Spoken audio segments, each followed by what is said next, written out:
Matagal ko ng kaibigan si Prime. High school pa lang kami pareho, mag-best friends na. Palagi kami magkasama niyan. Mapagimik man, mapalakwatsa, mapa-assignment sa klase. Kahit na ano, nagsishare kami. Nagtutulungan, sa pera, sa pagkain, sa mga assignments sa school, kahit sa mga personal na bagay. At syempre, sa mga problema at payo na rin. Hanggang sa nag-college kami, walang nagbago. Bagkus ay lalo pang naging mas malapit kami sa isa't isa sa paglipas ng panahon. Masasabing lahat na yata ng mga sikreto namin alam ng bawat isa. I mean, maliban sa isang bagay. May nararamdaman ako para sa kanya. Paano naman kasi? Napaka-sweet niya. Napakabait. Maalalahanin. Hindi ko lang alam kung likas nga lang talaga ang kabaitan at pagkamaalalahanin niya o ito ba ay dahil best friends niya ako. Pero ganun pa man, ito ang naging dahilan kung bakit ko naramdaman sa kanya ang isang bagay na dapat ay nararamdaman ko lang sana para sa isang babae. Ewan ko ba, nalilito lang siguro talaga ako. Noong una, binabaliwala ko lamang ito. Napagtanto ko na maaaring ang nararamdaman ko ay bunga lamang ng pagiging malapit namin sa isa't isa. Kapag best friend mo naman kasi, nararamdaman mo rin ang mga bagay na parang sa isang taong nagmamahal. Lahat naman kasi ng pundasyon ng pagkakaibigan ay napapase sa pagmamahal. Ibang klase nga lang. Kagaya na lang ng gusto mong masaya lang siya palagi. Nagsasaksid siya sa kanyang mga ginagawa o plano. Naawa ka kapag inaapi o nagdurusa siya. Namimiss mo siya kapag wala siya sa piling mo. At kapag kasama mo naman, masayang masaya ka. Kapag kakwentuhan mo siya ay parang napakaiksi ng oras na kahit buong araw ay kulang pa. Kapag nagbibiruan kayo, parang ibang-iba ang saya kaysa sa ibang tao ng kabiruan mo. Tapos kapag may nakita kang ibang kaibigang kasama niya, nagsiselos ka. Na-insecure. Yung mga ganung bagay ba? Natural lang naman yan sa pagiging magkaibigan, di ba? Nung nasa edad 10 taon pa nga lang ako, elementarya pa lang kami, ganun na din ang naramdaman ko para sa kaibigan ko. Nakikipagsuntukan pa nga ako kahit malalaki ang kalaban para lang hindi siya apihin. Nabubugbog man ako, dumudugo man ang ilong ko, pumuputok man ang labi ko. Masaya ako na na-appreciate ito ng kaibigan ko. Kasi alam ko naman na ganun din siya. Kapag nasa kagipitan ako, kaya rin niyang makipaglaban para sa akin. Pero sa kalaunan, medyo naninibago na ako sa sarili ko. Sa aking pakikitungo kay Prime. Paano ba naman kapag nandiyan kasama ko siya o kaya ay dinadalhan niya ako ng pagkain o binibigyan ng kung ano-ano? Hindi na basta lang ang nararamdaman ko, kundi may halong kilig na rin ito. Kagaya nga nung isang beses na nasa bahay lang ako, hindi ako nakapasok gawa ng lagnat ko. Kinagabihan, dinalaw niya ako sa bahay, nagdala ng suman. Alam niya kasing paborito ko yon. Siyempre na-touch ako, parang gusto kong maluha sa kanyang ipinakitang pagka-sweet sa akin. Ang layo kayo ng bilihan ng masarap na suman na paborito ko. Sa kabilang barangay pa talaga. Tol, kumusta ka na? Kumusta na pakiramdam mo? Alam mo, hindi ako makapag-concentrate sa klase sa kakaisip kung ano nangyari sa best friend ko. Alam mo bang naisip ko na baka nadali ka na ng SARS? Uso pa naman yun ngayon. Pero sandali ako, kunin ko lang yung panyo ko. Tatakpan ko lang yung ilong at bibig ko. Baka mahawaan mo pa ako eh. Sira ulo. Tumubo lang yung wisdom tooth ko kaya eto nilagnat ako. Okay ka naman sa SARS dyan. Ah, ganun ba? O akin na lang tong suman. Ang layo-layo pa naman ang binilan ko. Bawal pala sa'yo. Makakasira pa sa wisdom tooth mo. Hoy, di ah. Gamot nga yan sa wisdom tooth ko eh. Akin na nga yan. Ay, paano ba yan? May wisdom tooth ka na. Eh di malalim na ang laman ng kokote mo. Pinagsasabi mo dyan. Baka malalim ang kalokohan. Ganyan siya ka-sweet sa akin. Ganyan kami magbiruan. Kung minsan nga, kapag ginagabi kami sa lakad, ihahatid pa talaga ako niya sa bahay. Nasa malayo kasi kami. At bagamat nasa sentro ng lungsod ang bahay nila, mag-e-effort pa talaga yan na ihahatid ako. Malaking tao si Prime. Nasa 5'10" ang height niya. Samantalang ako naman ay nasa 5'6" lang ang height. Medyo payat pa at may pagkamahinhin. Tahimik ako na tao, hindi pala kibo. Mahiyain talaga. Kapag kailangang umiti, ngingiti naman. Kapag kailangang sumimangot, sisimangot pa ng konti. Ngiti lang talaga ang kadalasang makikita mo sa mukha ko. Para kasi sa akin, walang masamang tinapay sa mundo. Basta may makikipag-usap, sasagot naman ako. Kung may nagbibiro, tatawa. Kapag may nakasalubong na medyo titingin sa mukha ko, ngingiti. Exposure din yun. Alam lahat ni Preme yun, kaya kung ituring niya ako ay parang isang bunsong kapatid. Lagi niyang pinoprotektahan. Palaging nasa kanyang leader role. Kaya ang kadalasan, siya ang nasusunod.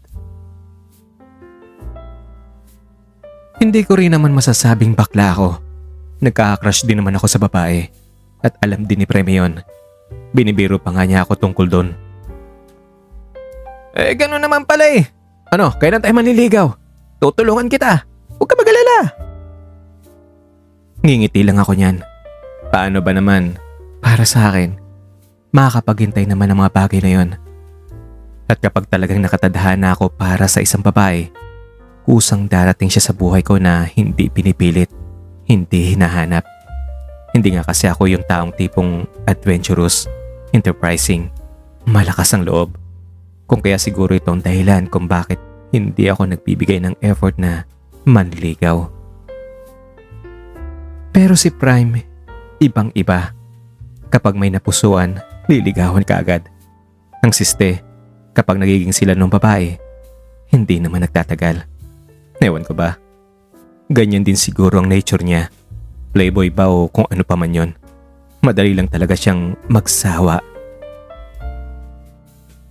Uy, ano ka ba? Ano yan, pagkain? Biro ko sa kanya isang beses na ikuwinento niya sa akin ng mga naging jowa niya. Habang tumatagal, pakiramdam ko ay patindi na rin ang naramdaman ko para kay Prime. Paano naman kasi, hindi ko lang siya namimiss palagi. Na-excite na rin ako na parang may something na ang aking pagkamiss sa kanya. Naglalaro na sa isip ko ang itsura niya, ang kanyang katawan. Kapag niyayakap nga niya ako, yung natural na yakap barkada lang, hindi na natural ang nagiging respond ng katawan ko. May nagagalit na talaga. Kumbaga, dumating na ako sa puntong nagpapantasya na sa kanya. Kapag ganyang inakbayan niya ako o hinahawakan sa kamay, hindi ko mapigilang kiligin. Hanggang sa nasasaktan na ako kapag may kasama siyang iba o kaya may mga kwentong crush na babae. Pati mga kaibigan niya, pinagsisilosan ko na rin. Lalo na ang mga babaeng nagkakaroon din ng crush sa kanya. Hindi ko naman sinasabi yun sa kanya. Sino ba ako para sabihin sa kanya na layuan ng mga taong yun, diba? Hindi naman kasi kami. At hindi ko naman alam kung may pagtingin din siya sa akin. Kaya wala na akong nagagawa. Wala akong karapatan. Tinitiis ko na lang ang lahat. Kaya nalilito na lang talaga ako sa kalagayan ko. Hindi ko alam kung ano yung nangyayari sa akin. Hindi ko alam kung ano ang gagawin ko. Sasabihin ko ba sa kanya? O hahayaan ko na lang ang sariling manig sa sobrang pagtitimpi? Hanggang sa dumating na ako sa puntong parang hindi ko na kaya ang nararamdaman ko. At kailangan na talagang may gawin akong hakbang. Isang gabi, gumawa kami ng project. Sa bahay namin ginawa iyon. Isasubmit kasi namin iyon kinabukasan, kung kaya talagang dapat naming tapusin iyon. Requirement para sa aming first midterm test sa isang subject, kung kaya importanteng matapos namin iyon. Matagal naming natapos. 12:00 na ng gabi. Hindi pa namin tapos. Ang isang dahilan kasi kung bakit hindi yon kagad natapos ay uminom kaming dalawa. Habang ginagawa namin ang project, tuloy pa rin ang tagay. Tol, dito ka na lang matulog. Gabing-gabi na eh. Baka mapano ka pa dyan sa daan kung uuwi ka pa. Sige tol, lasing na rin naman kasi ako kaya sige dito na lang ako matutulog. Napangiti naman ako ng lihim. Sa wakas, makakatabi ko na rin siya sa pagtulog. Nung nasa kwarto na kami, nagpalit siya at shorts na lang ang suot niya bago humiga sa kama. Ramdam ko kagad ang kaba sa dibdib ko. Parang may kakaibang kiliti sa pakiramdam ko habang nakikita ko siyang ganon. Lasing ako pero malinaw pa rin sa isip ko ang lahat. Oh, bakit tol? Bakit ka makatingin? Ganyan ka talaga matulog? Kung gusto mo pahiramin kita ng t-shirt na pantulog. Ano ka ba tol? Okay na to. Ganito talaga ako matulog. Alam mo naman ang panahon ngayon napakainit. Kaya wag ka na mag-alala dyan, matulog na tayo. Maaga pa tayo bukas. Halata akong pagod na siya sa ginawa namin project kaya gusto ko na lang siya magpahinga. Tatawa naman, parang may bumara sa lamunan ko.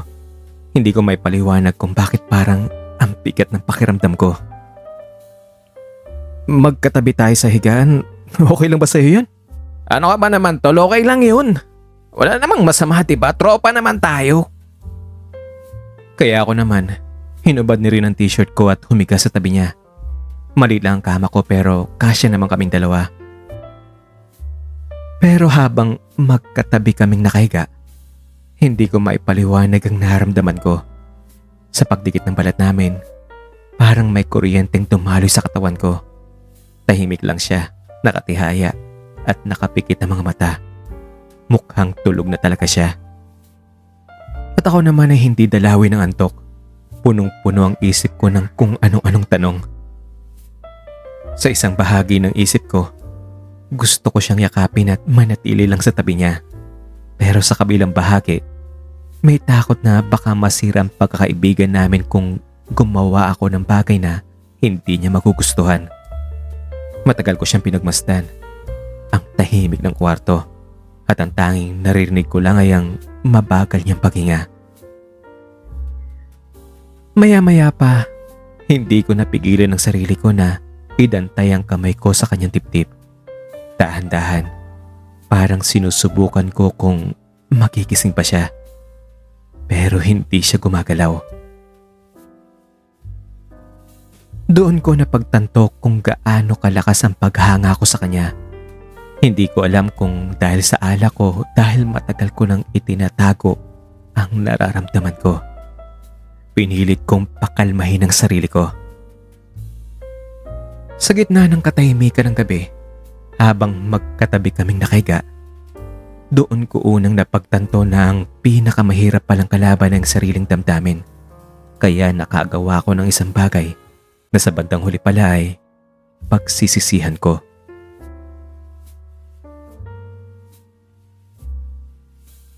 Kinaumagahan, hindi ko na naabutan pa si Prime.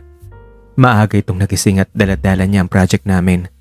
Bagamat kinakabahan ako, iniisip ko na lang na nagmamadali siya gawa ng magbibihis pa ito at ihahanda ang sarili para sa kanyang pagpasok.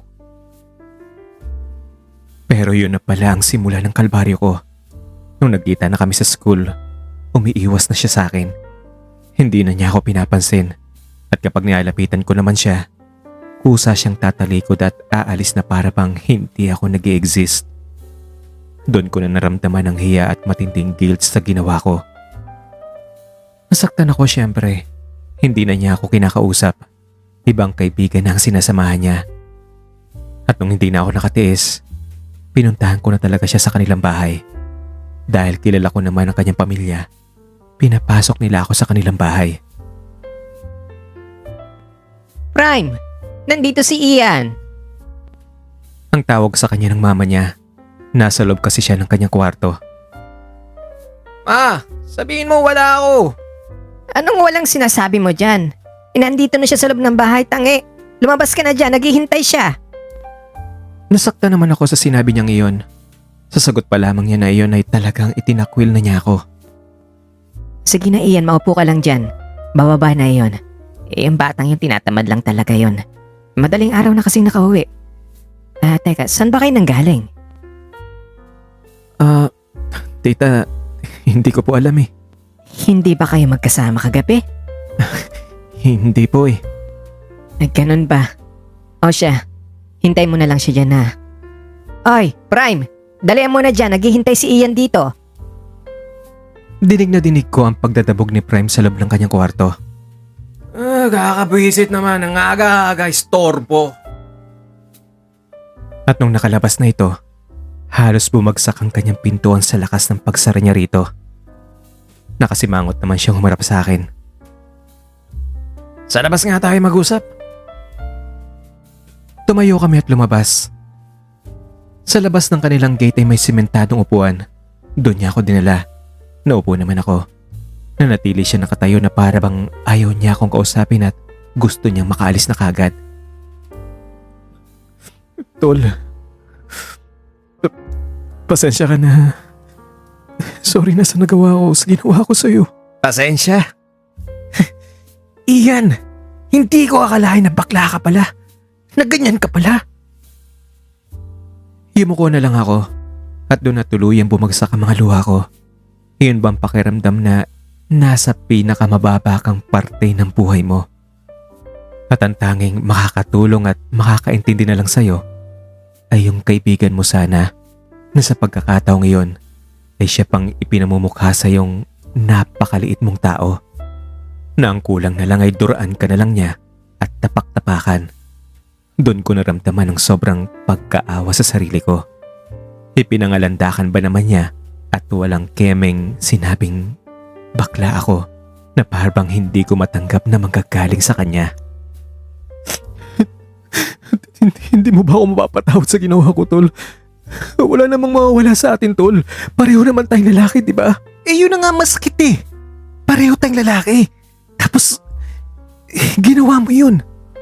May mga totoong lalaki bang ginagawa yun? Sorry, pero ginawa mo eh. Hindi na kita mapapatawa doon. Kaibigan mo, kinatalo mo. Ano bang klaseng kaibigan ka? Ganyan pa kayo mga... kayong lahat. Hindi na ako nakaimik pa. Bagamat gusto ko pang humagulgol sa kanyang sinabi, pinigilan ko iyon. Ayokong magmukhang mas nakakaawa pa sa harap niya. Alam mo Ian, kahit na patawarin pa kita, hindi na rin ako lalapit pa sa'yo. Kaya sorry na lang talaga din. Ayoko na makipagkaibigan pa sa'yo. Ayoko na sa'yo. Yun na ang huling sinabi niya bago siya tuluyang tumayo at umalis ng walang paalam.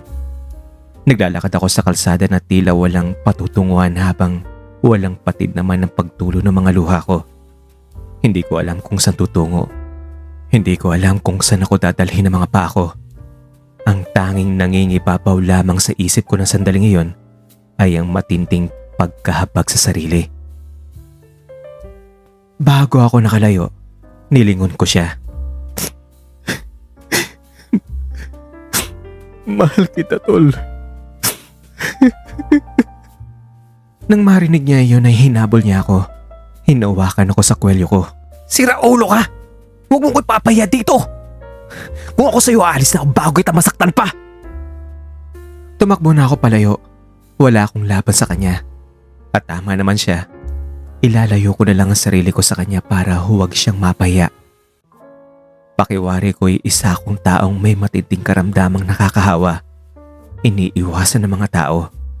Wala ng pag-asa pa sa mundo. Pakiramdam ko ay lahat ng mga tao ay galit sa akin. Itinatakwil ako. Hindi ko tuloy maiwasang itanong sa sarili ko kung bakit pa ako nabuhay sa ganong klaseng puso na meron ako. Sino ba ang nagdesisyon sa buhay ko? Kung bakit ako nagdurusa sa ginawa niyang desisyon para sa akin? Bakit ako pa? Bakit ako umiibig sa kapwa ko lalaki? Ganun na ba talaga kalaki ang kasalanan ko na hindi na ako kayang patawarin ng matalik kong kaibigan? Namalayan ko na lang na nakarating na pala ako sa isang bahagi ng seawall na katabi ng isang videokehan. Naupo ako sa simentong upuan doon. Kahit may kalakasan ng hanging habagat at ang alon ay mistulan ng gagalaiti sa lakas ng kanilang pagkampas sa sementong seawall sa ibaba lamang ng aking inupuan. Pinili ko pa ring maupo ron. Minsan ay dumadampi ang mga tilamsik ng dagat sa aking damit at balat. Pero sa sobrang pagkatuliro ng isip ko, hindi ko iniinda mga iyon. Ang tanging nasa isip ko ay ang sakit na nararamdaman sa mga sinabi sa akin ni Prime. Sobrang sakit. Parang paulit-ulit na sinasaksak niya ang puso ko. Mabuti pa ang dagat. Parang gusto niya ako mabutin. Ang nasabi ko na lang sa isip ko habang tinitingnan ng mga alon na tila naguunahan sa paglapit sa akin. Nasa ganun akong pagmumuni-muni nung tumugtog ang kantang Exchange of Heart. Napako ang atensyon ko sa kanta. Matagal ko na itong naririnig at kinakanta. Pero sa panahong iyon, wala itong kahulugan. Pero ibang dala nito sa akin sa pagkakataong iyon. Parang nagkaroon ito ng kahulugan. Ng koneksyon sa buhay ko. Lalo na sa nangyari. Bigla akong napapasok sa video kaya na iyon. Umupo ako sa katabing mesa ng kumakanta. Pinakinggan ko iyon. At nakarelate ako sa liriko. Para bang sinasabi sa akin na darating din ang araw na mababaliktad ang sitwasyon. At kapag nangyari yon, puso naman niya ang masasaktan. Mararanasan ang nadarama ko. At maaalala niya rin ako. Sa sobrang pagka-impress ko sa kanta, ay hindi ko namamalayang napapapalakpak na pala ako ng malakas at napapasigaw na ako. Sobra talagang nagandahan ako sa mensahe ng kanta. Para bang sa pagkakataong iyon ay nangangailangan ako ng isang tao o mga taong siyang magpapalakas sana sa akin. Magpapasaya at magsasabing, lumaban ka. Kaya mo yan. Sa kantang iyon ko yun nadama. At lalo na napakaganda ng boses ng kumanta. Parang isang orihinal. Damang-dama niya ang mensahe na animoy galing sa kanyang puso at ipinapaabot sa akin. Pakiramdam ko ay nabuhayan ako ng loob. Nasabi sa sarili na kung sino man ang may akda ng kantang iyon, siguradong naranasan din niya ang aking naranasan. Ang pagmamahal na hindi nasuklian. Isang unrequited love. At kung maraming tao nagkakagusto rin sa kantang iyon, siguradong marami rin sa kanila ang naranasan ng kagaya ng nararanasan ko. At ang hindi ko namalayan ay ang paglingon ng mga customers na kumakain sa akin dahil sa sobrang pagre-react ko sa kanta. Naiingayan siguro sila o nakukornihan sa akin. Bagamat tinig ko namang marami rin sa kanila ang pumapalakpak. Mistulan akong binuhusan ng malamig na tubig nung nakitang nakatingin ng ibang customer sa akin. Tapos na kasi ang pagpalakpak ng lahat. Pero ako, todo palakpak pa rin. At may kasamang sigaw pa. Nilingon ko ang kumanta na napangiti sa akin at binigyan pa ako ng thumbs up. Doon na ako nahinto at sinuklian ko ang kanyang ngiti at nag-thumbs up sign din ako. Doon ako yumuko sa matinding pagkahiya. Dahil sa aking naramdaman, nag-order na rin ako ng isang beer. Kinuha ko ang songbook at nung nakapili na ng kanta, tinumbok ko ang videoke machine at pinindot ang parehong kanta at kinanta ko rin iyon. Nung natapos ko ng kanta, nagpalakpakan din ang mga katabing mesa. Lalo na yung taong magaling kumanta na nung una'y pinalakpakan ko. Narinig ko rin siyang sumigaw ng isa pa daw. Napangiti na lang ako. Gusto ko sana siyang lapitan dahil feeling ko parang ang bait-bait niya. Nauhuli ko siyang tumitingin-tingin sa akin na parang gusto ring lumapit sa akin. Pero dahil may mga kasama nga siya, kung kaya'y hindi ako tumuloy. Nung natapos ko ng iniinom kong beer, lumabas na ako. Bago ako sumakay ng tricycle pabalik sa bahay namin, sinadya kong sumaglit sa simbahan. Nanalangin ako. Lord, hindi ko alam kung paano tatanggapin itong binigay mo sa akin pagkatao na to. Alam mo namang hindi ko to ginusto pero kung ito man ay para sa akin at ibinigay mo talaga sa akin to, maluwag ko naman tatanggapin ito sa puso ko. Kung kayo nga na Diyos na, trinaydor din ng isang taong pinagkakatiwalaan nyo. Pinapasa ng krus at sa huli pinako pa. Naku pa kaya na hindi isang hamak na nilalang lang. Pero God, ang hiling ko lang sana na darating din ang araw na mangyari sa amin ni Prime ang mensahe ng kantang iyon. Na sana lang talaga ay magkapalit ng aming puso at maranasan niya ang matinding sakit na nararamdaman ko ngayon.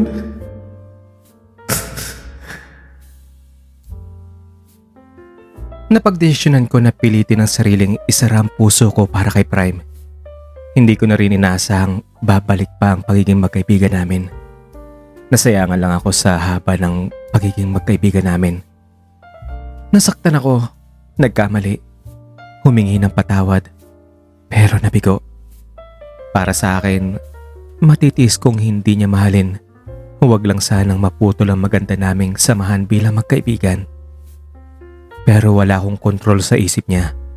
Hindi ko rin siya masisisi sa ginawa kong iyon. Natuluyan na niyang isara ang kanyang isip at kapatawaran para sa akin. Siguro naman kahit papano, bibigyan ko na rin ang sarili ko ng kahit konting respeto at pride. Kaya tuloy ang buhay ko sa school na pilit binubura ang aming mga masasayang alaala bilang mag-close friends. Pilit ko ring itinayo ang sarili galing sa pagkalugmok ng aking self-worth. Pilit kong kahit papaano, isinisiksik ko sa isip na ang nangyari ngayon ay bahagi lang ng buhay ko. Isang challenge kumbaga na dapat kong ma-overcome. Sabi nga ng aking paboritong professor, na kung minsan may bahagi talaga sa buhay natin na akala natin ay sobrang down na tayo. Nag-iisa, walang kakampi, at lahat ay kalaban. At wala nang silbi pa ang buhay natin. Pero bahagi lang ito sa mga proseso na ating pagtataanan para maging mas matatag tayo. Matuto. Handang humarap sa marami pang darating na pagsubok sa buhay. Sa ating pagkalugmok, hindi hihinto ang takbo ng buhay. Hindi rin hihinto ang pag-ikot ng mundo. Tuloy pa rin ito sa kabila ng iyong paghihinagpis. Kaya pilitin mo ang sariling tumayo. Malampasan ang mga pagsubok at sumabay sa agos ng buhay. At saka may sinabi rin siyang ang buhay raw ay parang isang gulong. May panahon na nasa taas ka at may panahon ding nasa ibaba ka. Hindi maaring sa lahat ng panahon ay nasa ibaba ka. Sa ating kagustuhang marating ang ating pangarap, iikot at iikot ang gulong ng ating buhay. Kaya maliban sa kantang Exchange of Hearts, na narinig ko sa video kay House, ang mga salita ng professor ko ay nakapagpatibay rin sa akin. Bagamat hindi pa rin nawawala ang sakit kapag nakikita ko si Prime sa klase o kahit saan man sa campus na may ibang mga kaibigan. At parang ang saya-saya pa nila na nagtatawanan. Naghaharutan pa na para bang ipinapamukha sa akin na masaya siya kahit wala na ako sa buhay niya. Pero kahit nandun pa rin ang kirot, pilit akong nagpapakatatag at nagpapakumbaba. Kaya kapag nakikita ko siyang ganyang masayang nakikipagbangkaan sa mga kaibigan at lilingon siya sa akin, yuyuko na lang ako na parang isang talo ng aso na nakayukyok at nakatago ang buntot sa ilalim ng kanyang likuran. Kung minsan naman ay aalis na lang ako para hindi niya ako makita. Isang beses nga, may nag-uumpukang mga lalaki sa student center. Hindi ko naman nakalain na naroon pala si Prime. Naupo ako sa di kalayuan. Narinig kong nakikwentuhan sila. Pare, matanong lang kita ha. Ikaw ba naranasan mo na bang magkaroon ng kaibigan bakla? Ako pare, marami. Marami naman kasi tayong classmate na bakla, di ba? Okay naman silang kaibigan pare, wala naman ako naging problema sa kanila. Ang saya-saya nga eh. Eh kayo ba? Naranasan nyo na ba na sa gitna ng kalasingan nyo o... Alam nyo na. Oh, ay bakit pare? Nangyari na ba sa iyo yan? Oo pare. Kung hindi nga lang ako lasing noon, binugbog ko na yun eh. Kung sa akin naman nangyari yun pare, lasing ako, okay lang. Nakakatulong pa ang katawan ko na ma-enjoy siya. Wala namang mawawala sa akin, walang problema yun. Pero pare ha, bad trip yan. Lalo na kung baka lang yun ay pilit na nagpapakalalaki at naturingan pang best friend mo. Doon na ako kinabahan. Tinginan ko nagsalita. Si Prime pala. At nakatingin siya sa akin. Kaya ang nagawa ko na lang ay yumuko na lang ako. Ayoko kasing mapansin nila. Parang kilala ko na yung sino yan pare ah. Best friend mo baka mo? Oo pare, best friend. Pero noon yan pare, ngayon hindi na. Palihim na lang akong tumayo at nilisan ng lugar para hindi ko na marinig pa ang kanilang pagtatawanan. Pumunta ako sa likod ng building kung saan may mga malalaking kahoy. At nung nag-iisa na lang ako sa ilalim ng malaking puno ng pine tree. Kaya mo yan, Ian. Kaya mo yan. Bulong ko sa sariling pinipigilan ng mga luhang huwag pumatak. Pilit na binura sa isip ko ang mga narinig na patama. Pinatugtog ko ang kantang Exchange of Heart sa cellphone ko. Pinakinggan ko yon. Binigyan ng pag-asang isip ko na balang araw ay magkakatotoo ang sinasabi ng kanta na mararanasan din niya ang sakit na aking nararamdaman. Kumbaga, mababaliktad ang aming puso. Iibig siya at mabibiko. Samantalang ako ay makakapag-move on na. Pero sadyang napakalaki nga talaga siguro ng kasalanan ko kay Prime. Hindi niya ako tinatantanan ng mga patama. Isang araw, nakita ko naman siya sa campus. At sa pagkakataong iyon, babae naman ang kanyang kasama. At maganda ang babae ngayon. Sexy. Isa sa mga beauty queen na nakita kong kalahok at nanalo ng runner-up sa campus beauty pageant na katatapos lamang na isinagawa ng eskwelahan. Nung nakita niyang nakatingin ako sa kanila, parang lalo pa niyang ipinamukha sa akin ito. Niyakap niya ang babae. Nagharutan sila. Ako naman ay nagkunwaring hindi sila nakikita at binilisan ko na lang ang aking paglalakad. Inaamin kong sobra akong nasaktan sa tagpong iyon. Hindi dahil sa nagselos ako kundi sa inasta niyang pagpapamukha sa akin na may girlfriend na siya. Para bang sobrang napakababa ng kanyang pagtingin sa akin. Hindi naman kasi priority kong habol sa kanya ang kanyang pag-ibig o katawan. Ang pagiging magkaibigan namin ang pinakamahalaga na pinangihinayangan ko. Pero sa inasta niya, parang ang tingin niya sa akin ay ang kapugian niya ang aking pinangihinayangan na ito ang habol ko sa kanya. Napakababaw naman. Sa bagay, nagkamali naman talaga ako. Pero hindi ko rin maalis sa isip ko ang tanong kung ano pa talaga ang gusto niyang mangyari sa kanyang palabas na tila gusto niyang i-torture ang pag-iisip ko. Gusto niya bang tuluyan na akong umalis sa eskwela na iyon? Gusto ba niyang tapusin ko na lahat? Gusto ba niyang gumapang ako sa harap ng mga kaibigan niya at manghingi ng tawad sa kanya? Ewan ko ba? Hindi ko alam. At hindi lang doon natapos ang nasaksihan ko sa kanila ng babae. Usap-usapan ang kanilang lab team sa campus. Paano ba naman? Gwapo naman talaga si Prime at ang babae ay may ganda rin. Kahit sa mga school programs at variety shows na ina-sponsoran ng mga clubs pang fundraising, kapag partner sila sa sayawan o stage drama, patok na patok talaga. Sikat sila sa school. Bagay na bagay. Para sila mga sikat na artista na kinakikiligan ng mga tao. Isang araw na maulan at putikin pa ang kalsada. Habang naglalakad ako papasok ng universidad, nakita ko ba naman na makakasalubong ko si Prime at ang mga kabarkada niya. Dahil maliit lang ang pathwalk at siguradong makikita nila akong makakasalubong, lumihis ako ng daan.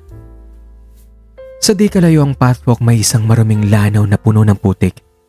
Doon ako nagtiis na maglakad. Kahit hindi pa covered walk yon, makaiwas lang sa kanila.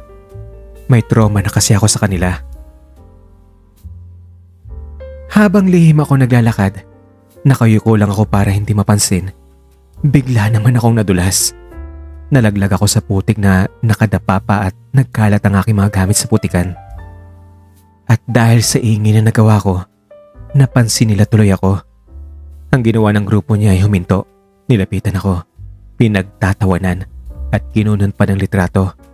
At hindi lang yan, may sumigaw pa na bakla daw kasi ako. Hindi ko alam kung si Prime ang sumigaw. Parang boses niya kasi yon. Hindi ko na kasi nagawang lingunin pa sila dahil sa hiya at sa ginawa nilang pagpipicture sa akin. Dahil sa pagtatawanan at pagkuha nila ng picture sa akin, lalong napansin ako ng maraming estudyante. Hanggang sa nakapaligid na sila sa akin habang ako naman hindi magkamayaw kung anong gagawin. Nabalot sa matinding hiya, pagkalito at sama ng loob. Walang imik akong tumayo. Pinulot ang mga gamit ko habang dinig na dinig ko ang kanilang tawanan. Para akong isang asong talunan na nakayukyok at habang nagtatatakbo patungo sa gilid ng gate kung saan ay may gripo, nilinis ko ron ang putiking damit at gamit ko. Napakasakit para sa akin nun. Imagine, imbis na tulungan nila ako, pinagtawanan pa nila ako, kinuhanan ng litrato at tinawag na bakla sa harap ng maraming estudyanteng nanonood. Pero pilit ko pa rin tiniis ang lahat ng sakit ng kanilang pang-aapi sa akin. Naitanong ko tuloy kung ganun ba talaga katindi ang aking kasalanan. Perpekto na ba talaga ang pagkatao nila na hindi nakagawa ng kahit katiting na pagkakamali? Wala na ba talagang pag-asang mapatawad ako sa nagawa ko?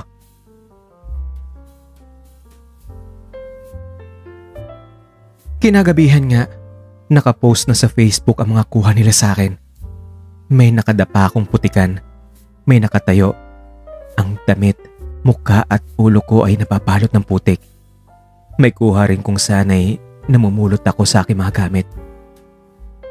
Kapag nakita ng isang normal na tao ang mga larawang kuha nila na ipinost nila sa Facebook, ay masasabing wala talaga silang puso. Imbis na tulungan nila ako, pinagtawanan pa nila, kinuhanan ng litrato at ipinangalandakan ang pagkatisod ko sa putikan. At hindi lang yon. Ang nakatitle pa sa album na iyon ay ang mga salitang, ang kwento ng isang baklang nagtatampisaw sa putik. Pau. Isang mensahe ng pangungutya. Pero marami din naman na bumati ko sa lantarang pagpapahiya nila sa akin. Lahat ay tinihis ko. Sabi ko na lang sa sariling kung talagang ganyang katindi ang kasalanan ko, tatanggapin ko ang lahat. Kasalanan ko rin naman eh. Pagdurusahan ko talaga. At ipinangako kong hindi ako gaganti. Hindi ako magrereklamo kahit ganun pa man kasakit ang kanilang gawin sa akin pagkatao. Ang tanging konsuelo ko na lang ay ang kanta at ang mga sinabi sa akin ng professor ko.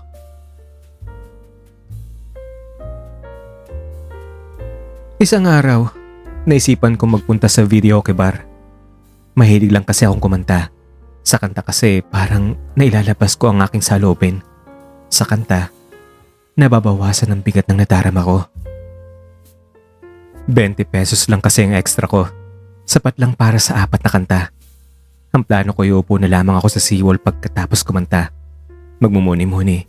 At kapag napagod na, uuwi na lang ako sa bahay. Nung nakapasok na ako sa videoke bar, tinumbok ko diretso ang videoke machine. Kinuha ang songbook sa itaas nito at pumili ng kanta.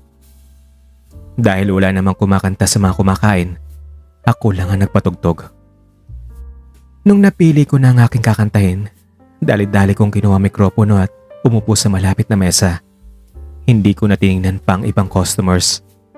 At as usual, exchange of hearts ang aking kinanta. Nung natapos na ang kanta ko, may biglang narinig akong pumalakpak. Nice!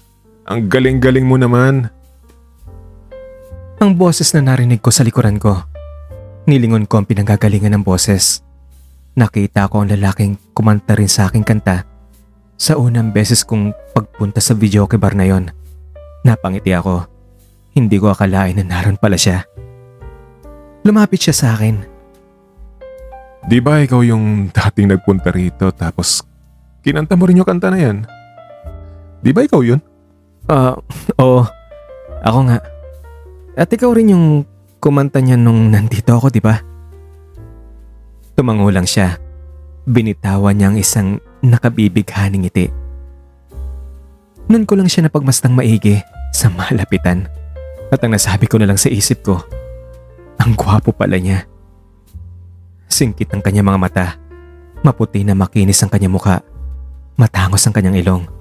Mapupula at kaakit-akit ang kanyang mga labi at sa kanyang ngiti, kitang-kita ang mapuputi at pantay na mga ngipin. In short, chinito siya. Halimaw sa forma. Dagdagan pa sa kanyang tangkad at hang na pangatawang pamatay. Pwede ba ako makisali sa'yo? Sure. Pero wala lang ako masishare sa'yo kasi wala akong pera eh. Na-excite din naman ako syempre. Hindi ko inasang magkikita pa kami at lalapitan pa talaga niya ako. Nung una kasing magpunta ako ron, parang gusto ko na siyang kaibiganin. Pakiramdam ko kasi mabait siya. Alam mo, ang galing mong kumanta. Maraming salamat. Uy, ikaw din naman ah. Totoo niyan, narinig ko lang yung kanta mo kaya pumasok ako rito. Talaga ba? Eh kung ganun, salamat naman at pumasok ka.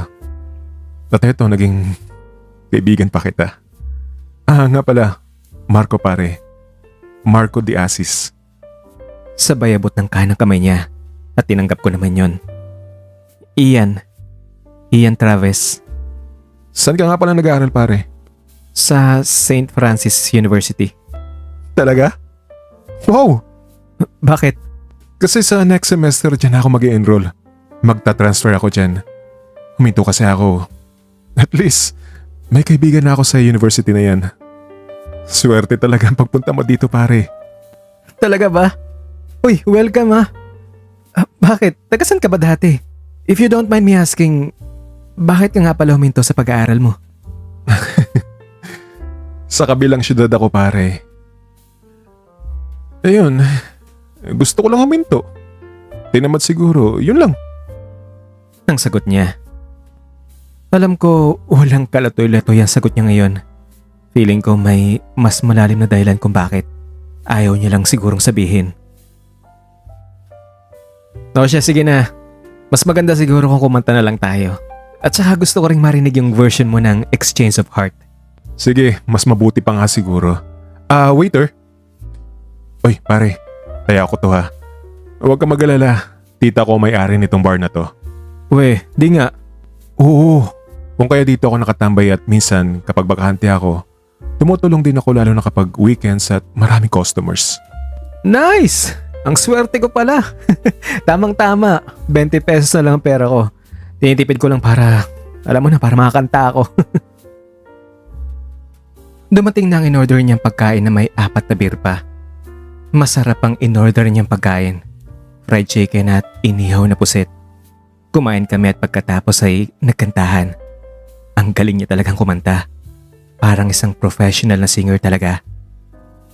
Ilang beses din namin kinanta at dinuwit ang kantang Exchange of Hearts. At nung napagod na kami sa kantahan at busog na rin, sinamahan niya ako sa may seawall. Sa mismong inuupuan ko nung araw na parang tinadtad ang puso ko sa sobrang sama ng loob dahil kay Prime. Feeling ko nga, naging close na rin kami ni Marco dahil sa videoke bar na yon at sa kantang Exchange of Hearts. Mga 5:45 na yun ng hapon. Nakaupo pa rin kaming magkatabi sa seawall. Sa harap namin ay ang napakapayapang dagat. Nakakagaan ng kalooban pagmasdan ng kalawakan na iyon. Nakakawala ng problema at nakakapresko ng isipan. Ang ihip ng malamig na simoy ng hangin ay katamtaman lamang na dumadampi sa balat ko at nagbibigay ng preskong pakiramdam sa katawan. At ang langit, namumula-mula ang ulap na tinatamaan ng sinag sa pulang araw na palubog na nun. Kabaliktaran ng lahat sa una kong pagpunta doon kung saan ay napakalakas ng alon na tila nang gagalaitin mga ito sa galit. At ang hangin ay nag-aalburuto na tila nakikidalamhati rin sa dinadala kong bigat ng kalooban. Naisip ko tuloy na parang may koneksyon ng kalikasan sa aking nararamdaman. Sa pagkakataong iyon ay medyo payapa na rin ang aking isip at dagdagan pa sa pakikipagkaibigan ni Marco. Lalo pang nabuhayan ang loob ko. Bagamat hindi ko pa siya kilala ng lubusan, kahit papaano may isang kaibigan na nandyan sa tabi ko. Nasa ganun akong paghanga sa ganda ng kalikasan at pagmumuni-muni nung bigla ko nalang nasabing, alam mo ba nung panahon na pumasok ako sa videokehan nyo, napapalakpak ako ng todo sa kanta mo. Ang totoo niyan, may mabigat akong pinagdadaanan nun. Talaga? Bakit? Yung best friend ko, tinakwil ako. Nagkasala kasi ako sa kanya at ayun, hindi niya ako mapatawad. Oo. Ang sad naman nun. Bakit naman? Ano bang naging kasalanan mo sa kanya? Napatingin ako sa kanya. Hindi ko kasi alam kung handa akong sabihin iyon sa ibang tao. May takot ako naramdaman na baka gaya ni Prime. Layuan din niya ako. Na-trauma na talaga ako. Mahirap kasing i-explain eh. Try me. Malay mo, makatulong ako. Ay, well, na-inlove kasi ako sa kanya, yun. Yun lang. At sa simpleng bagay talaga na yun, itinakwil ka niya kagad? Eh, ano kasi, take advantage kasi ako sa kanya eh. Lasing kasi siya nun. At yun, ginawa ko sa kanya yung mga bagay na yun. Alam mo na yun. I see. Kaya naman pala. Well, hindi mo naman siya masisisi. Eh talaga namang malaking kasalanan nga yun. Nabigla naman ako sa sagot niya. Para kasing hindi naman ganun kagrabe ang ginawa ko. Ganun ba yun? Pero, sapat ba yun para tuluyan niyang sirain o putulin ang pagkakaibigan namin? Oo, sapat na yun. Unang-una sinira mong lahat sa kanya. Pati ang tiwala niya sa'yo, ang respeto niya, yun, nasira din. Ay, alam mo, nakaka-relate ako sa kwento mo. Kasi, nangyari rin sa akin yan eh. May gumawa rin sa'yo nun? Hindi. Ako ang nag-take advantage. Well actually, hindi naman talaga yan pag-take advantage. Nalasing ako at pinagbigyan ko. Siya naman ang may gusto. Wala lang sa akin ang nangyari. Kaso nung nalaman ng girlfriend ko, itinakwil niya ako. Ayun, galit na galit siya sa akin. At yun ang dahilan kung bakit lumayo ako sa amin at lumipat ako ng paralan, ng school. Dahil kasi sa nangyari, kung kaya hiniwalayan ako ng girlfriend ko. At ang masakla pa, sinagot niya ang karibal ko sa puso niya at ipinamukha pa niya sa akin ang relasyon nila. Alam mo, sobrang sakit nun. Kaya simula nun, medyo nagtampo na rin ako sa kanya. Ganun ba? Di ba? Halos pareho tayo. Mga itinakwil. Ngayon ko lang naisip Kaya pala Exchange of Heart ang paborito mong kanta at kinakanta mo lagi. Pansin ko nga feel na feel mo kapag kinakanta mo yun eh. Uy, ikaw din naman feel na feel mo kaya. Parang may pinagdadaanan ka. Well, meron nga talaga. Pareho pa tayo. Natahimik ako. Napaisip ako na baka ang dahilan kung bakit niya nasabing sapat na itinakwil ako ng kaibigan ko ay iniisip niyang babae ang tinutukoy ko. Pero hindi ko na lang din klinaro sa kanya. May takot pa rin kasi ako na baka katulad din siya ni Prime na galit sa mga katulad ko. Galit sa mga bakla. at layuan din niya ako. Kaya yun, hindi niya alam na ang ginawan ko nun ay kaibigan kong isang lalaki pala. Well anyway, iyon ang simula ng pagiging close namin ni Marco. Simula nun, kadalasan ay 3 beses sa isang linggo akong pumupunta sa videoke bar nila at nakikanta ng libre. Naging pamparami kasi kami ng customer kaya okay lang na kumanta kami ng libre at naging mas malapit pa kami sa isa't isa. Hanggang sa dumating ang second semester at base sa kanyang sinabi, nag-enroll nga siya sa aming universidad. Sa pag-enroll pa lang namin, pansin ko kagad na marami na nakakrush kay Marco. Head turner kasi siya. Malalaman mo naman kasi kung ang tingin ng isang tao ay may paghanga o nawiwirtuhan. At para hindi na rin kami palaging magkita pa ni Prime, nag-shift ako sa ibang kurso. Sa kursong kagaya ng kay Marco. Simula nun, kami na ang palaging magkasama sa school. Samantala, patuloy pa rin ang relasyon ni Prime at ang girlfriend niya. Talk of the campus pa rin sila at marami pa rin umahanga sa kanilang lab team. Pero wala na akong pakialam. Kapag nagkakasalubong kami kahit pa saang parte ng eskwelahan, deadma ko na lang siya. Kunwari hindi ko na lang siya kilala. At kapag ganyang kasama ko si Marco, ako naman ang nangiinggit. Aakbayan ko si Marco ng sobrang higpit na halos yayakapin ko na lang siya. Si Marco naman, deadma lang din. Matatawa lang kapag ginagawa ko yon. Minsan, titingnan ako at ngingitian. Ililingkis na rin ang kanyang kamay sa aking bewang na para bang nagustuhan din niya. At kapag nangyari ang ganon, parang kinikiliti ang puso ko sa sobrang kilig. Akala mo ha? Ikaw lang marunong mainggit. Ako rin. Ang sabi ko na lang sa isip ko na patama kay Prime. At proud ako doon. Di hama kayang mas gwapo kaya si Marco kaysa sa kanya. Actually, hindi alam ni Marco na si Prem ang tinutukoy kong kaibigang ginawang ko ng kasalanan at nagtakwil sa akin. Hindi pa nga sila magkakilala. Pero sikat na si Prem at ang girlfriend niya sa campus at malamang na kilala na rin siya ni Marco. Isang araw, nilapitan si Marco ng presidente ng English Club ng universidad na iyon. Magkakaroon daw sila ng fundraising at nangangailangan sila ng bagong talent para mag-perform sa variety show. May nakarinig daw kasi kay Marco na kumanta sa videoke bar na ang tita niya at doon nila nalaman na maganda ang boses ni Marco. Pare, tulungan mo naman ang club namin oh. Tiningnan naman ako ni Marco. Ano tol? Payag ka? Ha? Eh bakit naman sa akin nga nagpapaalam? Siyempre kung akong tatanungin dyan, oo talaga ako. Eh ikaw ba? Ang ibig kong sabihin, tayong dalawa. Do it tayo. Ano, payag ka? Natawa naman ang presidente ng club. Hindi niya kasi alam na marunong din ako kumanta. Uy, eh bakit ako? Eh ikaw ang iniimbita dyan eh. At nilingon niya ang presidente. Sorry pare ha.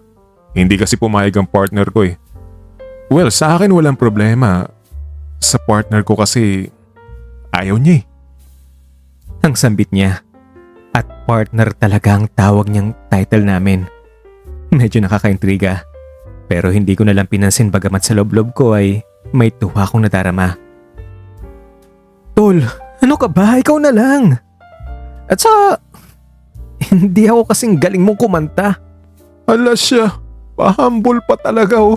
Eh kung hindi ko pa nga nakita yung mga tropeyo mo sa kantaan sa school at sa labas ng school na to, maniniwala talaga ako sa'yo. Oy pare, maniwala ka. Mas magaling kumanta kaysa sa akin yan. Kung narinig mo lang kumanta yan ako. Pare, tulong na lang sa club namin oh. May mga scholars kasi kami mga unprivileged na wala talaga. Mga kapwa nating estudyante sa universidad. Parang tulong nyo na rin yun sa kanila para sa kanila pag-aaral. Napatingin naman ako kay Marco na hinihintay ang sagot ko. Siyempre naman, nakakakonsensya rin naman na hayaan. May talent ako at opportunity na makatulong. Scholar din kaya ako. Bagamat sa academics lang iyon sa akin. Kung kaya ay napapayag na rin nila ako. Nice! Pumayag ka rin! Oy, Mr. President, kung gusto mo, may banda ko kung okay lang sa'yo. Iimbitahan ko para sila mag-back up sa kanta namin. Hindi na kami active ngayon pero anytime na tinawag ko sila, pinagbibigyan naman ako ng mga yon. Libre pa. Huwag ka mag-alala, walang bayad yun. Talaga ba? Oy, naghahanap talaga rin kami ng banda para mas masaya yun. Mas interactive, mas lively kaysa yung video ko lang. May banda ka? Bakit hindi ko alam yun? Hindi ka naman kasi nagtatanong eh. Next time, magtanong ka na ha. O sige na pare, makakaasa ka. Kakanta kami nitong partner ko. At iyon nga na pagkasundo namin. Nakontak naman ni Marco ang banda niya. Gusto rin daw nilang makatulong kung kaya ay walang problema yun sa kanila. Nag-set kami ng schedule ng meeting at practice. At dahil 6 na kanta lang ay binigay sa amin na slot kung kaya ay madali lang iyon. Isang kantang solo ni Marco, isa namang solo sa akin, 2 kantang duet namin, at may 2 kanta ang sa isa pang vocalist ng banda. Dumating ang araw ng variety show. Doon ko lang din nalaman na inimbitahan din pala sina Prime at girlfriend niya na mag-present ng isang maiksing love theme skit. Dahil sa nalaman ko, hindi ko na naman maiwasang hindi kabahan. Baka kasi may magsisigaw na naman ng bakla galing sa grupo niya. Nagsimula ng palabas, maganda naman ang takbo. Nauna ang modeling, may sumayaw. Tapos may gumawa ng magic tricks, may nagitara, may nagpiano. Ang sunod na palabas ay kina Prime.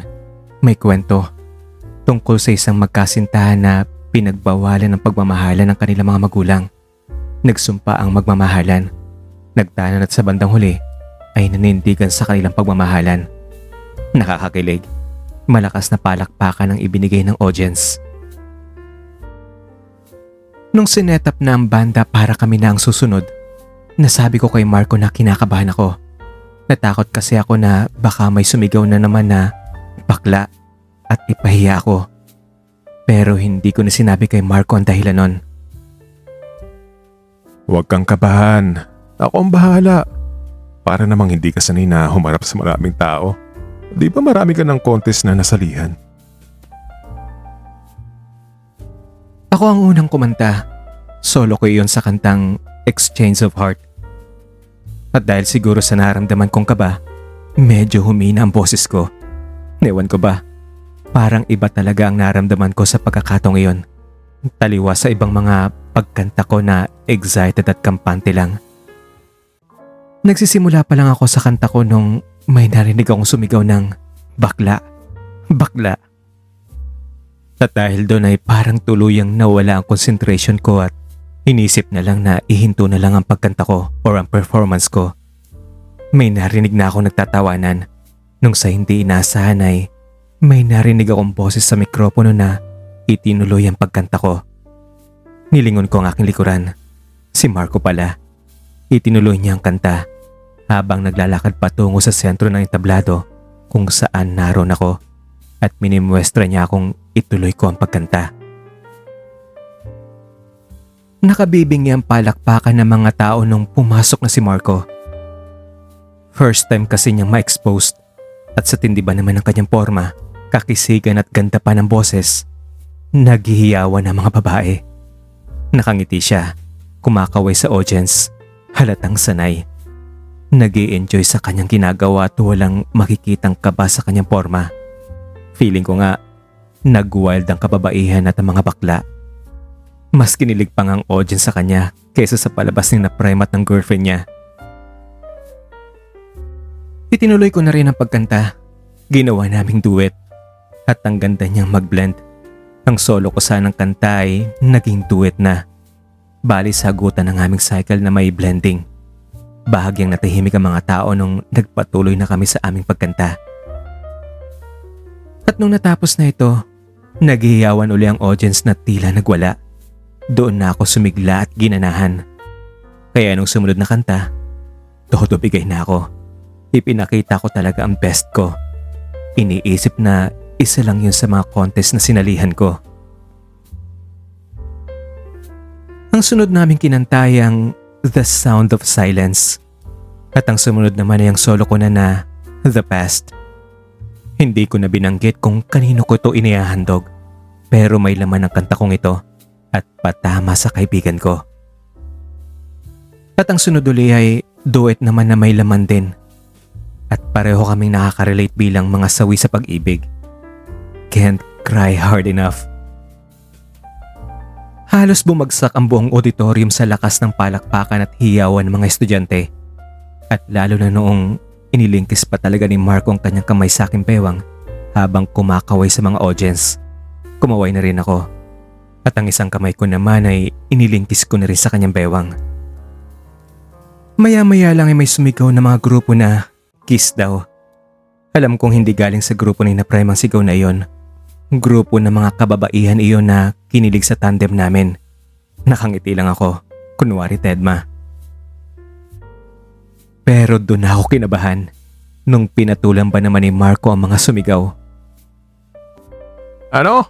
Kiss ba ka mo? At hindi naman magkamayo ang sigaw ng mga audience ng oo daw. Hindi ko kayo marinig! Lakasan niyo pa! At muli, nakabibinging sigawan ng kiss ang narinig ko. At doon na nga ako nagulat nung mabilisang idinampi ni Marco ang labi niya sa pisngi ko at hindi na ako nakapalagpa.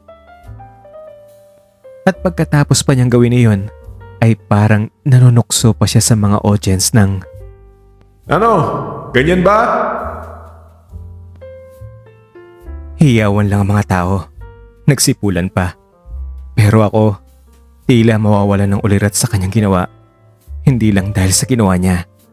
Hindi lang dahil sa ginawa niya, kundi sa walang keme niyang paggawa nun sa harap ng maraming tao. Wala na akong nagawa kundi ang ngumiti na lamang. Parang fan service lang. Lalo na nung nag-fanfare ang banda. Itinaas ko na lang ang dalawa kong kamay at umintak na rin. At napaintak din ng mga audience. Pero may sumigaw ulit ng kiss sa kabila naman daw. Sa kabila ba? Ayun naman pala eh. Madali akong kausap. At sabay rin dampi ng mabilisan ng bibig niya sa aking kabilang pisngi. Fanfare uli. At muli, itinaas ko ang mga kamay ko at sumayaw-sayaw. Hiyawan ng mga audience, palakpakan, at ang iba pa ay nagsisipulan. Lumapit si Marco sa gilid ng stage at sumigaw sa audience. O baka meron pa dyan sa inyong gusto ng kiss. Pwede ako. Wag lang naman yung may boyfriend na at baka mabubog naman ako. Nagtilian ng mga babaeng nasa harapan at may mga lumapit talaga sa stage kung saan nakatayo si Marco. At dahil nasa baba sila, tinulungan pa ni Marco na makakit sila sa stage, hinila sa kamay. At nung nakakit na ang may 5 babae, isa-isa niya itong niyakap at hinalikan sa pisngi. As in, hindi lang yung beso-beso, kundi hinawakan niya talaga ang mukha ng mga babae at idinampi ang kanyang labi sa pisngi ng mga ito. Nagkakagulo ang mga tao sa bawat dampi ng halik ni Marco sa pisngi ng mga babae. At ang mga babae hinalikan naman niya ay parang sinaniba ng masasamang espiritu na hindi magkamayo sa kakalundag sa entablado. Tapos ako naman ang pinunteriya.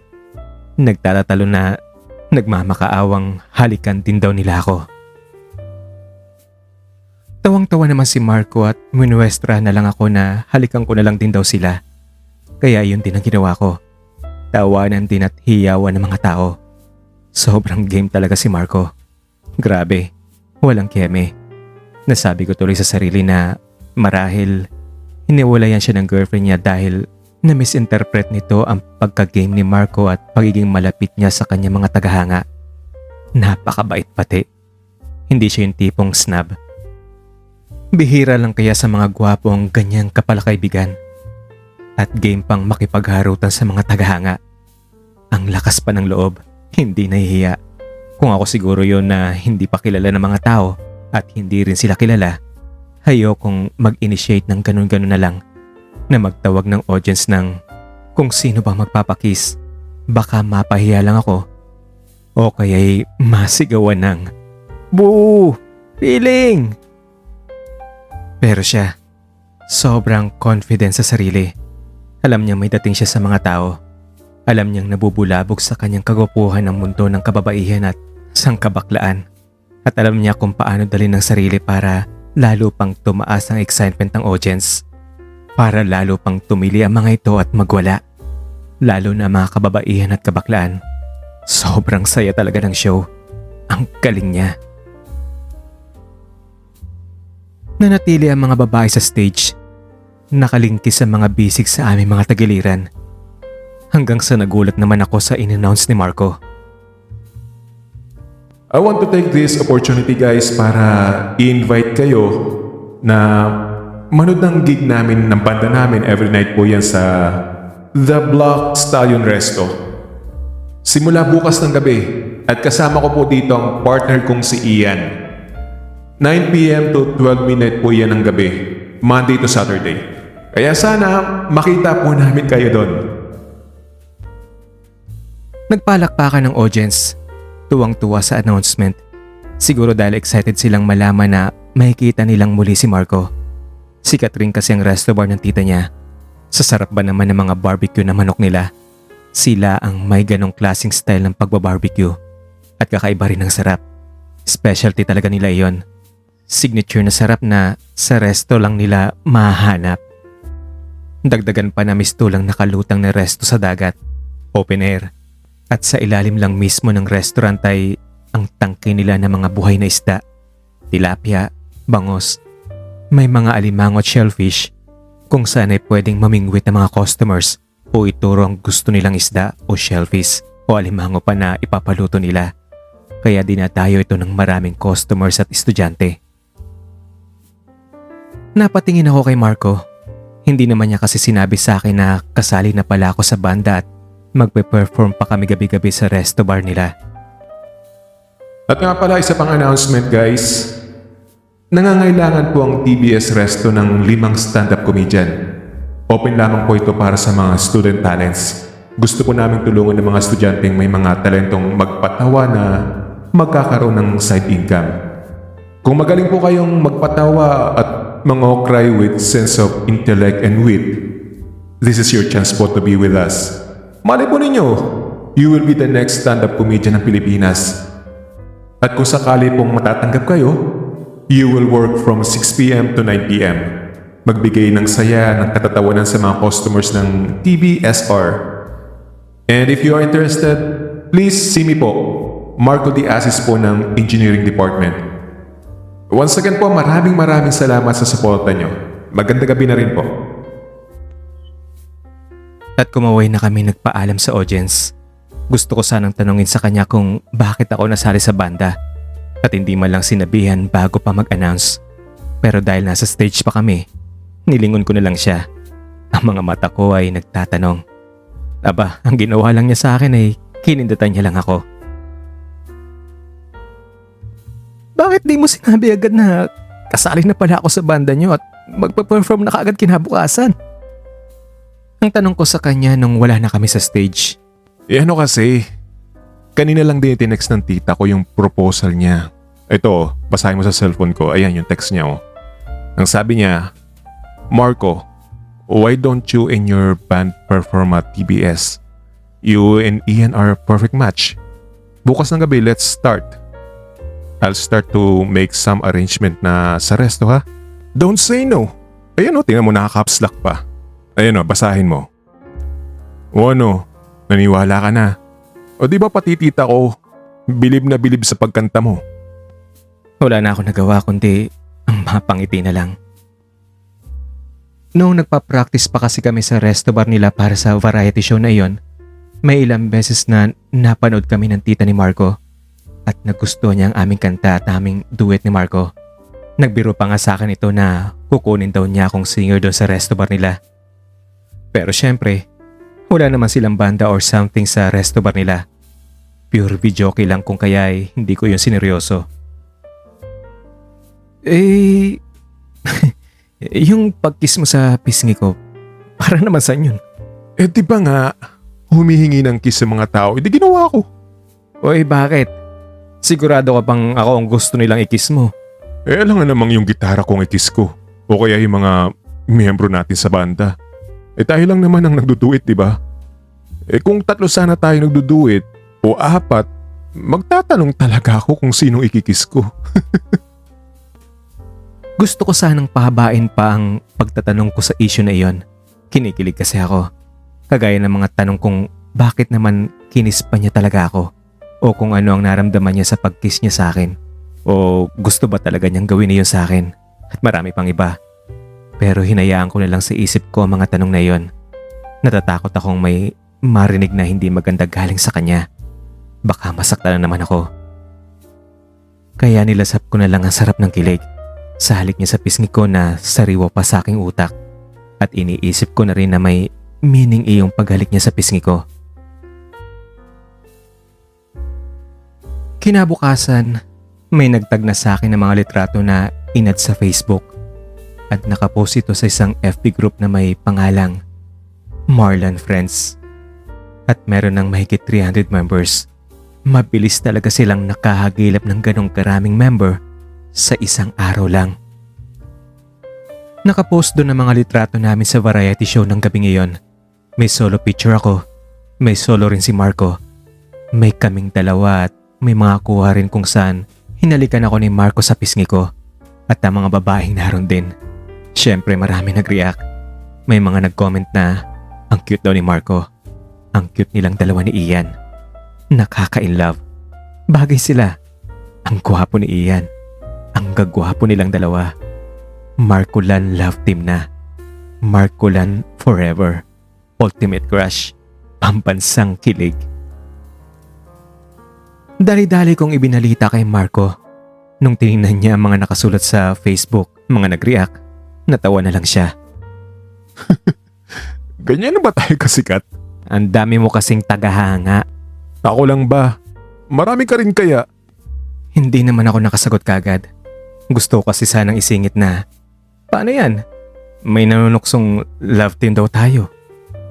Pero hinayaan ko na lang ito sa isip ko. Ayoko magbukas ng issue na sa bandang huli ako rin na masasaktan. Baka maitakwil na naman ako. Tingnan mo, basahin mo yung mga comment. Ang nasabi ko na lang. At least, kung ano man ang mabasa niya, hindi nanggagaling sa akin ng mga iyon. Wala na akong kinalaman. Binasa niya nga mga iyon. Tawa lang siya ng tawa. At pagkatapos, tumingin sa akin at kumindat. Binitawan pang isang nakalolokong ngiti. Pakiramdam ko'y nanlaki ang mga mata ko sa mapanukso niyang kindat. Para sa naman yun? Nangalin? Yung kindat mo. Bakit? Bawal bang kumindat? May batas ba na nagbabawal kumindat sa partner niya, ha? At talagang hindi na matanggal sa kanyang bibig ang salitang partner. Kinarir na talaga niya ang paggamit ng salitang iyon. At tama rin naman siya. Wala ngang batas na nagbabawal na kumindat sa partner. Kaya ang naisagot ko na lang ay, kung sa bagay, okay fine, ikindatan na rin kita. At kinindatan ko rin siya.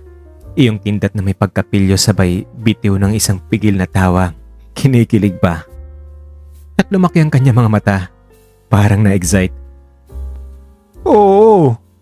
Yung kindat mo, parang may meaning ah. Alam ko ang kindat na yun ah. May pinapahiwatig yun. Ang pinagsasabi mo dyan, ang dumi lang ng isip mo. Bakit naman may meaning? Kindat pang partner lang yon. Bakit? Masama bang kindatan ng partner ko, ha? Sa bagay. Pero iba talagang pakiramdam ko eh. Basta parang may iba eh. Wala nga yun. Kulit ng lahi mo eh. Katulad ng ginagawa mo. Katulad ng nasa isip mo sa tuwing gagawin mo yun. Ganun lang yun, pareho tayo ng meaning. Napangiti na lang ako. Iba na kasi ang meaning ng nasa isip ko. Pang partner na kindat lang yon. Walang ibang meaning yon. Ikaw lang to nag-iisip ng kung ano-ano eh. Pareho nga tayo eh. Ganon din ang meaning sa utak ko. Oy, bakit ayaw mo? Hindi naman sa ganon. Bakit naman magiging ayaw? Ang totoo nga niyan, gusto ko nga eh. Sige pa, kumindat ka ulit. Sige pa, dali.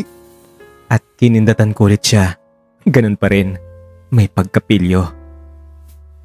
Binitawan niya ang isang nakabibighaning ngiti. Tinitigan niya ang aking mukha na para bang Inuukit niya sa kanyang isip ang bawat detalye nito. Napatitig rin ako sa mukha niya.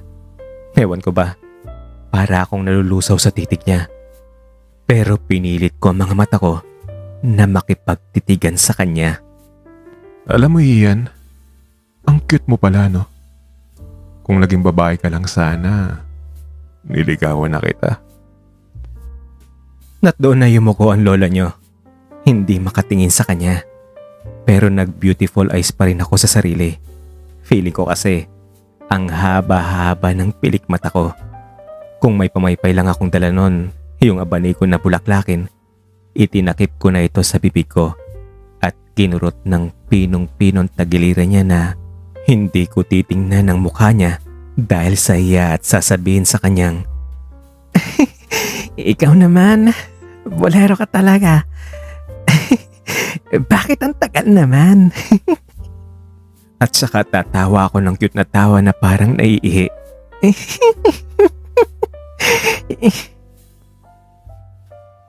Pero dahil hindi naman ako si Maria Clara at hindi rin siya isang katipunero, ang sinagot ko na lang ay, "Ano, gusto mo nito?" Sabay lapit ng kamao ko sa mukha niya. Nastig, hard to get ang drama ng lola niyo. Lalaking lalaki talaga.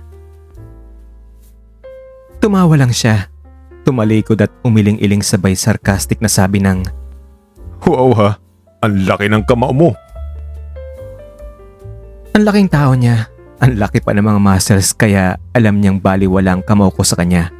Parang gusto ko siyang lambingin at sabihin, "Marco, ano bang komento mo tungkol sa mga sinabi nila sa FB group na love team daw tayo?" Pero syempre, sinarili ko na lang iyon. Ayoko na nga ng ganon. Takot na ako.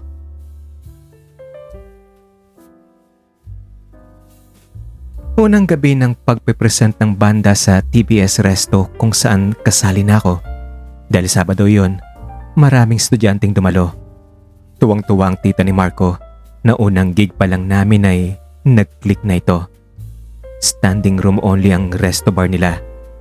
Siyempre naroon pa rin ang mga kinikilig ng mga babae at bakla at marami ring lalaki ang nakikipag-jamming. May portion din kasing pwede silang kumanta. Mag-request ng kantang kung kaya naming kantahin ay pagbibigyan namin.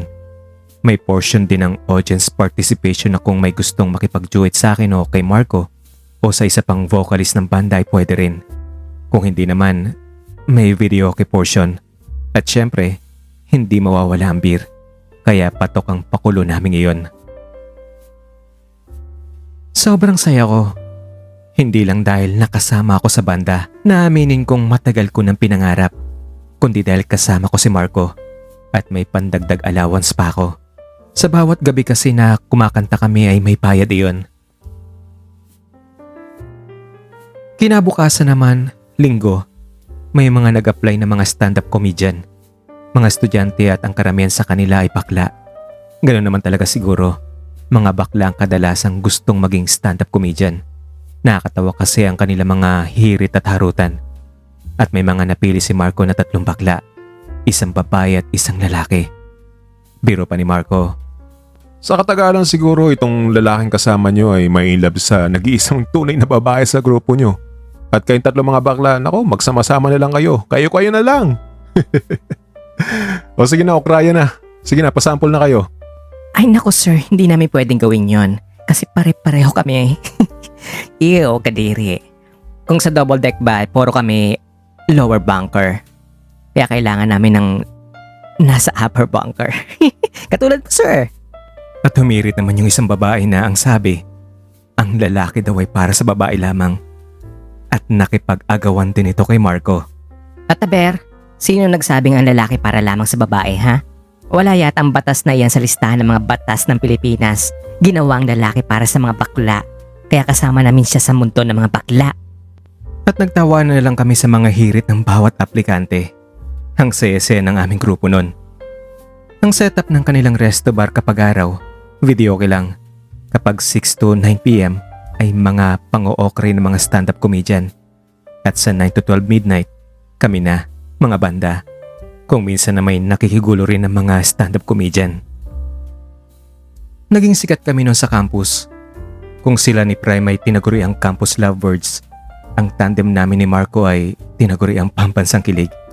At ang Facebook group na ginawa ay umabot na may mahigit 100,000 subscribers at members. Marami rin naman ang mga taga-suporta ni na Prime at sa girlfriend niya. Patuloy pa rin ang samahan at grupo ng mga barkada niya. Kapag nagkakasalubong kami sa school, hindi na ako nag-a-attempt na umiwas. Pakiwari ko kasi ay lumakas ng loob ko simula nung aming variety show. Kung saan nalaman ko na marami rin palang taong tumitingala sa akin, sa amin ni Marco. Kung si Prime at ang grupo niya ay kinamumuhian ng pagiging bakla at ang nagawa ko sa kanya, mas marami pa rin pala mga estudyanteng bukas ang isip sa mga ganun na sila pa mismo ang nanghikayat sa amin ni Marco na mag-love team. Kaya hindi na ako nasasaktan. Sa isip ko lang, kung hindi talaga nila ako gusto, ano naman ngayon, mas marami naman ang mas nagkakagusto sa akin. Ang buong akala ko kasi dati, nag-iisa lang ako sa mundo. Akala ko lahat ng tao galit sa akin. Nagkakamali pala ako. Tama nga ang sinabi ng professor ko na ang buhay ay mayahalin tulad sa isang gulong. Isang araw ay parang kumuho ang iyong mundo. Pero sasapit din ang araw na magiging makulay din ang iyong paligid. Ang importante lamang ay matuto tayong tumayo at pilit na puing muli ang mga nabasag na piraso ng buhay natin. At hindi na rin ako inaasar ng grupo ni Prime. Hindi ko na naririnig ang mga patama nila.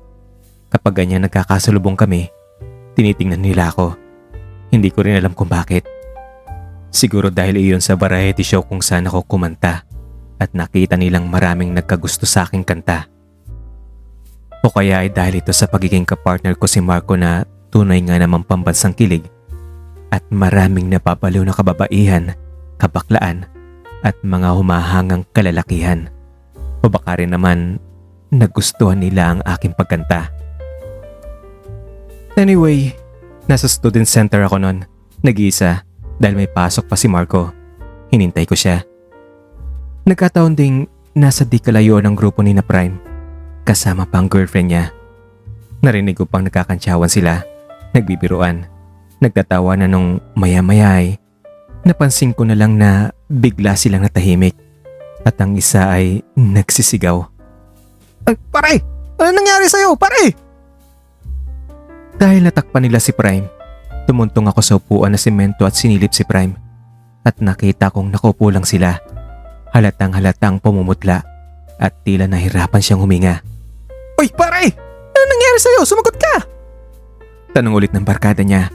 Nakita ko pang inuugapan niya nila ito. Hindi pa rin sumasagot si Prime. Kinabahan ako sa nakita ko. Dali-dali kong kinuha ang gamot sa aking bag at nagtatakbong nilapitan siya. Tumabi muna kayo. Lumayo-layo lang kayo ng konti please. Para makahinga naman siya. Para makalanghap siya ng hangin. Dali-dali ko namang hinubad ang polo shirt niya. Hinusog ko siya para sa kanyang likod ay mahawakan ko. Pagkatapos ay pinahiran ko ang likod niya ng dala kong bam. At saka minasahe ito ng minasahe habang pigil hininga naman ng mga barkada niyang nakatunganga pa rin nakatingin sa aking ginagawa. Deadma lang naman ako. Habang nakupo akong halos nakasandal sa akin si Prime, sige lang ang pagmamasahe ko sa kanyang likod, sa balikat, pababa sa kanyang bewang. Tapos minasahe ko rin ang kanyang dibdib hanggang sa kanyang tiyan. Tapos balik ulit sa dibdib. Iyon kasi ang ginagawa ko dati sa kanya. Pinagsabihan pa talaga ako ng girlfriend niya na huwag ko daw tsansingan ng boyfriend niya. Inihinto ko ang pagmamasahe kay Prime at tinitigan siya ng matulis. Nag-init ang aking tenga sa narinig ko sa kanya. Gusto mo ikaw na? Sige, halika rito. Ikaw ang magmasahe sa kanya. Ikaw ha? Kapag may nangyari sa kanya, ikaw ang may kasalanan. Saksi ang lahat ng mga nandito na kapag may nangyari sa kanya, ikaw ang may kasalanan. Kapag ikaw ang gumawa nito at namatay siya, sige, ikaw na. Pero hindi siya nakasagot sa mga sinabi ko. O ano? Sumagot ka. Itutuloy ko ba ikaw na? Dali! Hindi na makahinga yung boyfriend mo. Baka mamatay na yan. At ako pang masisi dahil sa kaswapangan mo.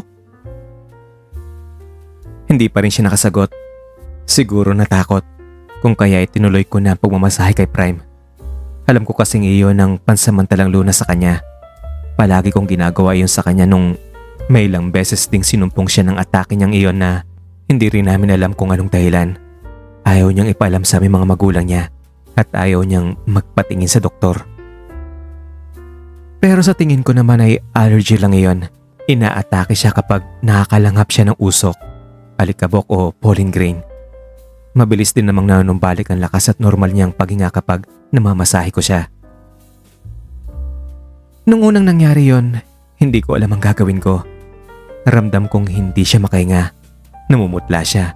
Hindi halos makapagsalita at walang lakas para gumalaw. Ang ginawa ko ay pinahiga ko siya. At dahil nakasanayan kong magdala ng bomb, iyon ang ipinapahid ko. Biniro pa nga niya ako bago siya inatake nung nagpahid ako ng bomb sa aking ilong para raw ako matanda dahil sa naging amoy ko. Nang isinagot ko naman sa kanya, "Amoy matanda nga ito, pero hindi mo alam, maraming lunas to. Baka isang araw, ito pang makatulong sa'yo." At nangyari nga. Pagkatapos kong lagyan ng bomb ang likod niya at dibdib niya at minasahe siya, nakahinga uli siya ng maluwag.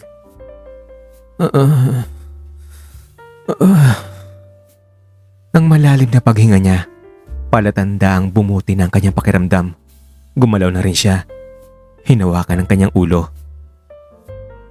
Pinakiramdaman ko muna siya ng ilang segundo at nung tuluyan na siyang gumalaw at ngumiti, agad din akong tumayo at umalis ng walang pasabi. Nasa may 8 metro na ang layo ko mula kay Prime nung may narinig akong tawag. "Tol!" Boses ni Prime iyon. Lumingon ako. Ngumiti siya sa akin habang ang mga nakapaligid sa kanya ay nagmukhang mga walang silbi at mistulang tulala pa rin sa bilis ng mga pangyayari. "Maraming salamat, Tol ah." Sinuklian ko ang ngiti niya ng isang ngiting pilit at dumiretso na ako sa aking pwesto. Sakto naman ang pagdating ni Marco, kung kaya kinuha ko na lang ang bag at gamit ko sa ibabaw ng mesa at umalis na kami. Anong nangyari doon? Ang tanong ni Marco sa akin, nakita niya kasi akong naglalakad galing sa grupo ni na Prime. Wala. Hinimatay lang." Ang sagot ko sa kanya habang hinila siyang magpatuloy na kami sa paglalakad. Tuluyan na kaming tumalikod at naglakad. Bakit nga pala galing ka doon? Kilala mo ba ang mga yon? Oo. Yung iba doon kakilala ko. Okay. Bakit daw nahimatay? Hindi ko alam eh. Nga pala. Ano nga pala kakantahin natin mamayang gabi? Ang pagbubukas ko ng ibang topic. Nasa ganun kaming pag-uusap ni Marco nung sa likod ko ay may nagsalita. "Tol, sandali!" Huminto kami sa paglalakad ni Marco at hinarapan tumawag. Si Prime. Nakatingin lang si Marco sa kanya. Bakit? Pasensya na, nagmamadali kami." Okay. Okay, sige. Next time na lang." Ang naging sagot lang ni Prime. Siguro napansin niyang ayaw ko siyang kausapin sa oras na yon. Marco pare, partner ni Ian. Ang pagsingit ni Marco, sabay abot ng kamay niya kay Prime. "Nice to meet you, Prime pare." Ang sagot naman ni Prime.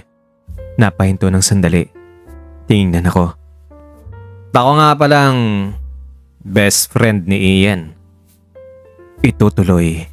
Abangan ang next episode.